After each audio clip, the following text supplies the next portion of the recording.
এরা নাকি আবার বিড়াল প্রেমী।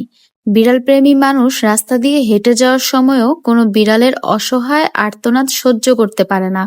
আর একটা বিড়াল আপনার সামনে আপনার কাছে আশ্রয়ের জন্য কি কান্নাটা করতেছে, আপনার কেমনে সহ্য হচ্ছে?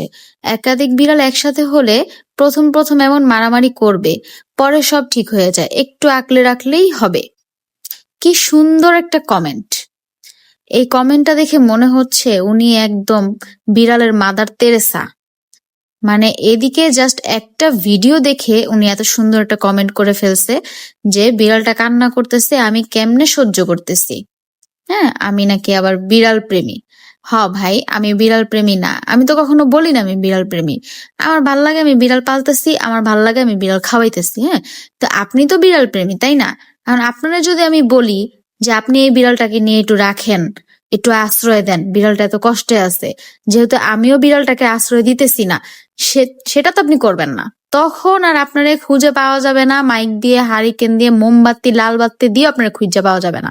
কিন্তু অন্য একজনকে ঠিকই আপনি এত সুন্দরভাবে এত বড় করে লিখে উপদেশ দিতে পারবেন।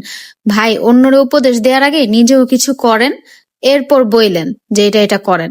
আপনি নেন না ওর দায়িত্ব, আপনার ঠিকানা দেন, ফোন নাম্বার সব দেন, আমি ওর আপনার কাছে পৌঁছায় দিয়ে আসবো নিজ দায়িত্বে, যেন আপনি ওর যত্ন নিতে পারেন।